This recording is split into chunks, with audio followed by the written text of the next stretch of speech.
नमस्कार, मी डॉक्टर स्वप्ना आठवले. मी प्लास्टिक अँड रिकन्स्ट्रक्टिव्ह सर्जन आहे. आज आपण खूप महत्त्वाच्या विषयावर बोलणार आहोत. डायबिटिक फूट. डायबिटिक फूट हा असा एक प्रॉब्लेम आहे की डायबिटीस झाल्यानंतर कुठल्या कुठल्या गोष्टींची काळजी घ्यायची त्या लिस्टमध्ये अक्षरशः खूप महत्त्वाचा फॅक्टर येतो की आपल्याला डायबिटिक फूटबद्दल सगळी माहिती असणे आणि तो होऊ नये ह्याच्यासाठी आपल्याला वेळोवेळी काळजी घेणे, डॉक्टरांना दाखवणे हे फार महत्त्वाचं असतं. सो आज आपण अलोहा क्लिनिकमधनं या डायबिटिक फूट या विषयावर माहिती घेणार आहोत. अलोहा क्लिनिक हे क्लिनिक आहे ज्याच्यात फिजिशियन, सर्जन आणि कार्डिओलॉजिस्ट हे कंबाईन ट्रीटमेंट देतात डायबिटिक फूटबद्दल. तर डायबिटिक फूटबद्दल कधी आपण डॉक्टरला अप्रोच करायला पाहिजे आणि ते प्रिव्हेंट करण्यासाठी आपण काय काय करायला पाहिजे याची आज आपण थोडीशी सविस्तर माहिती घेऊया. डायबिटिक फूट हे कोणाला होतं? ज्यांना एक 5 ते 10 वर्ष डायबिटीसचा आजार आहे, जे डायबिटीसची ट्रीटमेंट घेत आहेत पण त्यांची शुगर थोडीशी अनकंट्रोल्ड आहे, त्यांना हा डायबिटिक फूटचा त्रास होऊ शकतो. डायबिटिक फूट म्हणजे नक्की काय? तर डायबिटिक फूट हे असं कॉम्बिनेशन आहे की डायबिटीसमध्ये रक्तातली शुगर लेवल खूप वाढलेली असते. त्या शुगर लेवलमुळे पेरिफेरल नर्व्स ज्या सेन्सेशनसाठी काम करतात त्यांच्यावर खूप परिणाम होतो आणि आपल्याला नॉर्मल जे सेन्सेशन असतं पाय जमिनीवर टेकवल्यानंतर जे पाय टच होण्याचं सेन्सेशन असतं ते सेन्सेशन हळूहळू कमी व्हायला लागतं आणि हे सेन्सेशन कमी झाल्यामुळे तिथे किती प्रेशर आणि किती वेळ प्रेशर देऊन उभं राहायला पाहिजे हे पेशंटला कळेन असं होतं. त्याच्यामुळे छोट्या छोट्या जखमा डेव्हलप होतात आणि हळूहळू त्या जखमांमध्ये जंतू होतात, इन्फेक्शन होतं आणि ते इन्फेक्शन हाडापर्यंत पोचलं तर कधी कधी हाडाचा आजार, त्याला आम्ही मेडिकल टर्ममध्ये ऑस्टिओमायलायटिस म्हणतो, हा पण डेव्हलप व्हायची शक्यता असते. तर डायबिटिक फूट हे कॉम्बिनेशन असं आहे की हाय शुगर लेवल, त्याच्यानंतर डायबिटिक न्यूरोपॅथी, नसांना झालेला बधिरपणा आणि तिसरं सगळ्यात महत्त्वाचं फॅक्टर आहे डायबिटीस पेशंटमध्ये की रक्तसंचार ह्या सगळ्या पायाच्या एरियामध्ये कमी होतो. याला पेरिफेरल वॅस्क्युलर डिसीज असं मेडिकल टर्ममध्ये म्हणतात. पेरिफेरल वॅस्क्युलर डिसीज आणि डायबिटीस याचा फार घट्ट संबंध आहे. म्हणजे पेरिफेरल वॅस्क्युलर डिसीजमध्ये काय होतं की रक्तवाहिन्या ह्या ऑलमोस्ट तुम्ही बघत असाल की जशी आपली पाईपलाईन असते त्याच्यात 50% ब्लॉक झालं तर नळाचा फ्लो पाण्याचा जसं कमी होतो तसंच ह्या रक्तवाहिन्यांमध्ये अथेरोस्क्लेरोसिस नावाचे थोडे थोडे ब्लॉकेजेस डेव्हलप होतात आणि त्या ब्लॉकेजेसमुळे आपल्या रक्तसंचार जो पायापर्यंत पोचायला पाहिजे त्याच्या 50%च पोचू शकतो. तो रक्तसंचार कमी झाल्यामुळे आपण जे नॉर्मली त्याला न्यूट्रियंट्स मिळायला पाहिजेत सगळ्या ऑर्गन्सला ते 50% कमी मिळतात. त्यामुळे अशा पेशंटमध्ये समजा डायबिटिक फूट अल्सर जखम झाली तर ती लवकर वेळेवर न भरणे, त्याला जखमेपर्यंत अँटीबायोटिक न पोचणे, या सगळ्या गोष्टींमुळे हा आजार वाढत जाऊ शकतो. त्यामुळे या 3 गोष्टींच्या कॉम्बिनेशनमुळे डायबिटिक फूट अल्सर नावाचा फॅक्टर डेव्हलप होतो आणि तो ट्रीट करणं थोडंसं किचकट आहे, पण वेळोवेळी उपचार केले आणि त्याचं डायग्नोसिस केलं तर तो नक्कीच बरा होऊ शकतो. आता वेळेवर उपचार नाही मिळाले तर डायबिटिक फूट अल्सरचं काय होऊ शकतं पुढे? तर डायबिटिक फूट अल्सरमुळे पुढे जाऊन ते इन्फेक्शन हाडात रुतू शकतं, हाडांपर्यंत गेलं तर त्याचा जॉईंटवर परिणाम होऊ शकतो, त्याच्यानंतर त्याचा बोटं काळी पडू शकतात, त्याच्यानंतर पुढे रक्तवाहिन्या बंद पडल्या तर त्याच्यात आपण गँग्रीन हा शब्द वापरतो. गँग्रीन म्हणजे रक्तवाहिन्या बंद पडल्यानंतर तो टिश्यू आहे तो डेड होऊन जातो, त्याला जंतुसंसर्ग होतो. त्या दोन्ही स्वरूपाचे gangrene, wet gangrene, dry gangrene असं झालं तर तो पार्ट आपल्याला शरीरापासून काढून टाकायला लागतो. सो डायबिटिक फूट अल्सर हा पुढे जाऊन ऑस्टिओमायलायटिस आणि त्याच्यानंतर गँग्रीन, हळूहळू एखादं बोट काढून टाकायला लागतं, पायाचा काही भाग काढून टाकायला लागतो, नंतर हे इन्फेक्शन त्याच्यात झालं तर ते वरती पायापर्यंत पसरू शकतं. अगदीच अनकंट्रोलेबल शरीरात पसरलं तर त्याला आपण सेप्टिक शॉक म्हणतो. अशा स्वरूपात कधी कधी पेशंटचं प्रेझेंटेशन आम्ही बघितलेलं आहे. तर हे सगळं आहे, ह्याची सुरुवात डायबिटिक फूट अल्सरपासून होते. तर आज आपल्याला सगळ्यात मेन समजून घ्यायचं की हा डायबिटिक फूट अल्सर हा डेव्हलपच होऊ नये ह्याच्यासाठी आपल्याला काय करता येईल. तर ह्याच्यासाठी डायबिटीसच्या सगळ्या पेशंटनी जसं आपण दिवसातनं 2-3 वेळा तरी चेहरा आरशात बघतो तसं आपल्या पायाकडे पण तेवढंच बघायला पाहिजे. तर डायबिटिक फूट अल्सर प्रिव्हेन्शन ट्रीटमेंट हे आम्ही काउन्सिलिंग घेतो. तर डायबिटीसचा पेशंट आला आणि त्याच्या पायाशी काही कंप्लेंट असेल तर आम्ही सिस्टमॅटिक स्कॅन करतो. या स्कॅनमध्ये 3 गोष्टी खूप महत्त्वाच्या आहेत. एक म्हणजे पेशंटची ब्लड शुगर तपासली जाणं, ती कंट्रोलमध्ये आहे की नाही बघणं. याच्यात आमच्या फिजिशियनचा खूप महत्त्वाचा रोल आहे की त्याच्यात ब्लड शुगर कंट्रोलमध्ये नसेल तर त्याची कंट्रोलमध्ये येण्यासाठी कधी इन्शुलिन द्यायला लागतं, कधी डायबिटीसच्या गोळ्या द्यायला लागतात आणि ती कंट्रोलमध्ये आणायला लागते. त्याच्यानंतरचा पार्ट आहे की त्याचा रक्तपुरवठा नॉर्मल आहे का नाही बघणं. याच्यात आमच्या सेंटरला जे व्हिजिटिंग रेडिओलॉजिस्ट येतात ते त्याचा रक्तसंचार बरोबर आहे की नाही हा कलर डॉपलर एक्झामिनेशनने बघतात. कलर डॉपलर एक्झामिनेशन ही एक प्रकारची सोनोग्राफी आहे ज्याच्यात आपल्याला कळतं की रक्तसंचार किती पर्सेंटपर्यंत शेवटच्या बोटापर्यंत पोचतोय. ते ह्याच्यातनं आपल्याला कळतं की हा डायबिटिक फूट अल्सर हा रक्तवाहिन्यांच्या ब्लॉकेजमुळे झालेला आहे का नर्वमुळे झालेला आहे का हाय शुगर लेवल आणि ह्या सगळ्याच्या कॉम्बिनेशनमुळे झालेला आहे. आणि ह्याचं आपण मूळ शोधून काढलं तर त्याच्यावर आपल्याला ट्रीटमेंट करता येते. तिसरा फॅक्टर म्हणजे ह्या नसा बधिर झाल्या आहेत का तर हे बघण्यासाठी आम्ही फूट स्कॅन करतो. फूट स्कॅनमध्ये आपल्याला प्रेशर रिलेटेड गोष्टी कळतात की कुठल्या भागात त्याच्यात प्रेशर जास्ती येतं आहे आणि तो प्रेशर आपण ऑफ लोडिंग करू शकतो. तर आपण ट्रीटमेंट पार्टमध्ये हे डिस्कस करणारच आहे की एखादा अल्सर झाला की त्याच्यावर काय ट्रीटमेंट करायची. आत्ता आपण डिस्कस करतोय की अल्सर होऊच नाही ह्याच्यासाठी आपण काय काय करू शकतो. तर आपण बघितलं शुगर कंट्रोलमध्ये ठेवता येते. दुसरं म्हणजे रक्तवाहिन्यांची तपासणी करून त्या किती पर्सेंट ब्लॉक आहेत हे बघता येतं. आणि तिसरं म्हणजे आपल्याला नर्व सेन्सेशन स्कॅन करता येतो. त्याच्यात आपल्याला नसांना किती बधिरपणा आलेला आहे डायबिटीसमुळे आणि त्याच्यासाठी आपल्याला काय ट्रीटमेंट करायला लागेल हे तिन्ही गोष्टी आपल्याला शोधून काढता येतात. या तिन्ही गोष्टींच्या कॉम्बिनेशनमुळेच डायबिटिक फूट अल्सर होतो आणि तो पुढे वाढत जातो.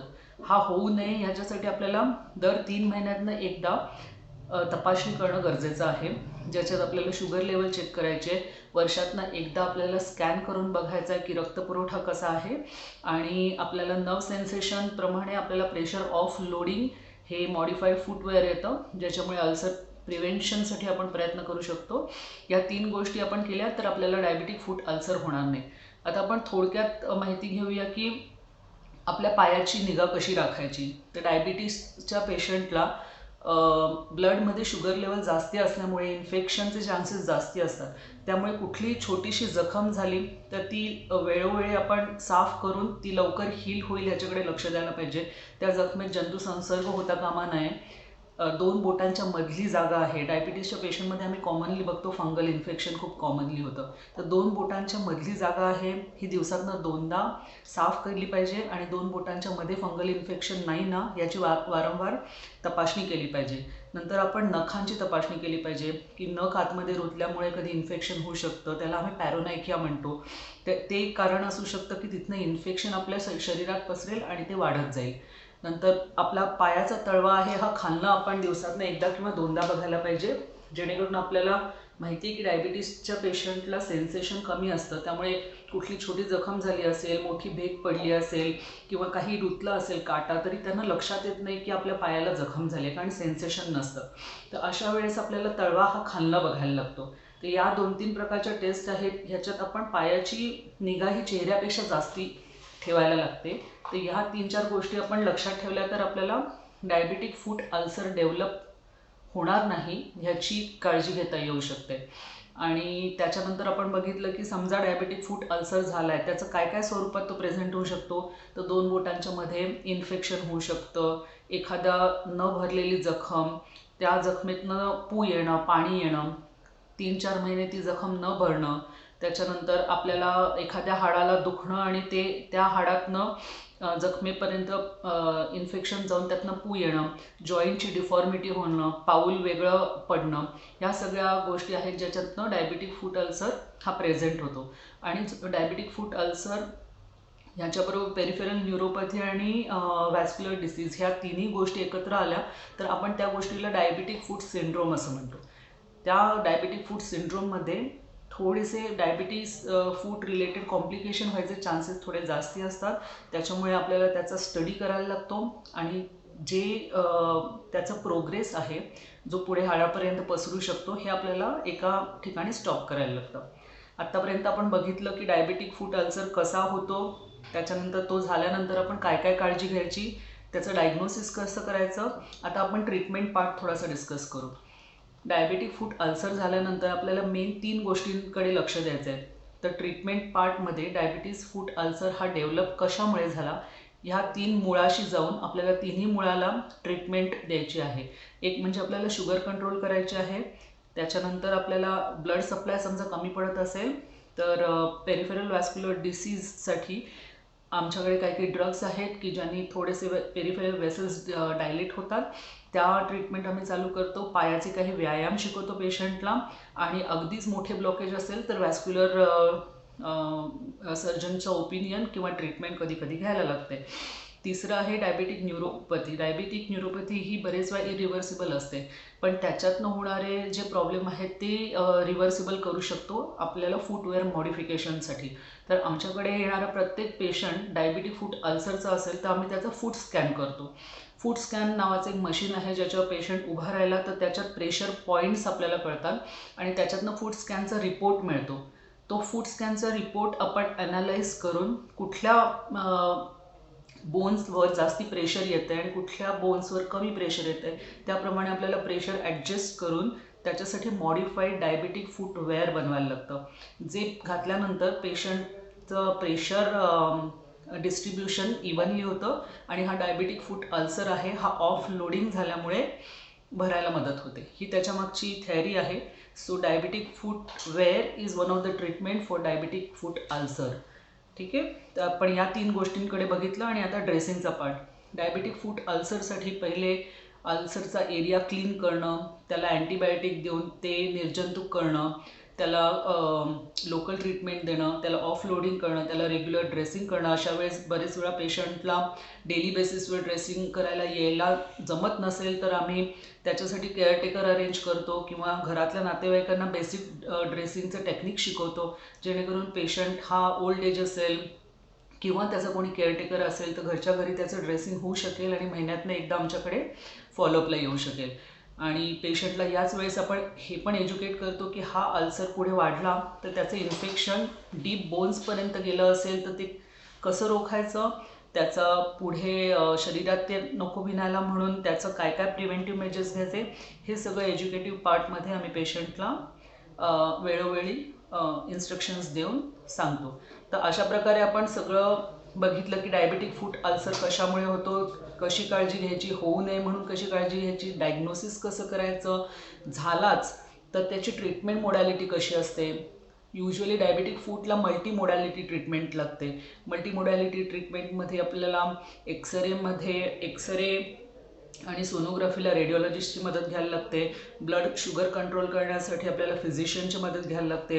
कधी कधी असोसिएटेड कार्डियक प्रॉब्लेम असेल तर त्याला 2D इको करायला लागतो, कार्डिओलॉजिस्टची मदत घ्यायला लागते. डायबेटिक फूट अल्सर किंवा हाडापर्यंत तो पोचला असेल तर आपल्याला सर्जनच्या मदतीनं ते क्लीन करायला लागतं. ॲज अ प्लास्टिक सर्जन आम्ही बरेच वेळा डायबेटिक फूटसाठी पण फ्लॅप सर्जरी करतो, म्हणजे एका बाजूची स्किन वळवून दुसरीकडे बसवून ती जखम आहे ती भरायला मदत करतो किंवा दुसरी स्किन मांडीवरची काढून तिथे बसवली तर तो डायबिटीसची जी जखम झालेली आहे ती भरून येते. अशा प्रकारे विविध प्रकारचे डॉक्टर एकत्र येऊन एका पेशंटवर जेव्हा काम करतात त्याला मल्टी मोडॅलिटी ट्रीटमेंट म्हणतात. तर डायबेटिक फूट अल्सर ही अशी एक गोष्ट आहे की याला ऑलमोस्ट 4-5 स्पेशालिस्ट एकत्र येऊन त्या गोष्टीला ट्रीट करतात आणि त्याचा कायमस्वरूपी इलाज आपल्याला सापडू शकतो. सो आजच्या सेशनमध्ये आपण डायबेटिक फूटवर कॉन्सन्ट्रेट करून याची माहिती ऐकली. आपण ह्याच्या पुढच्या सेशनमध्ये त्याचे डिटेल डिस्कशन करून परत भेटूया. थँक्यू.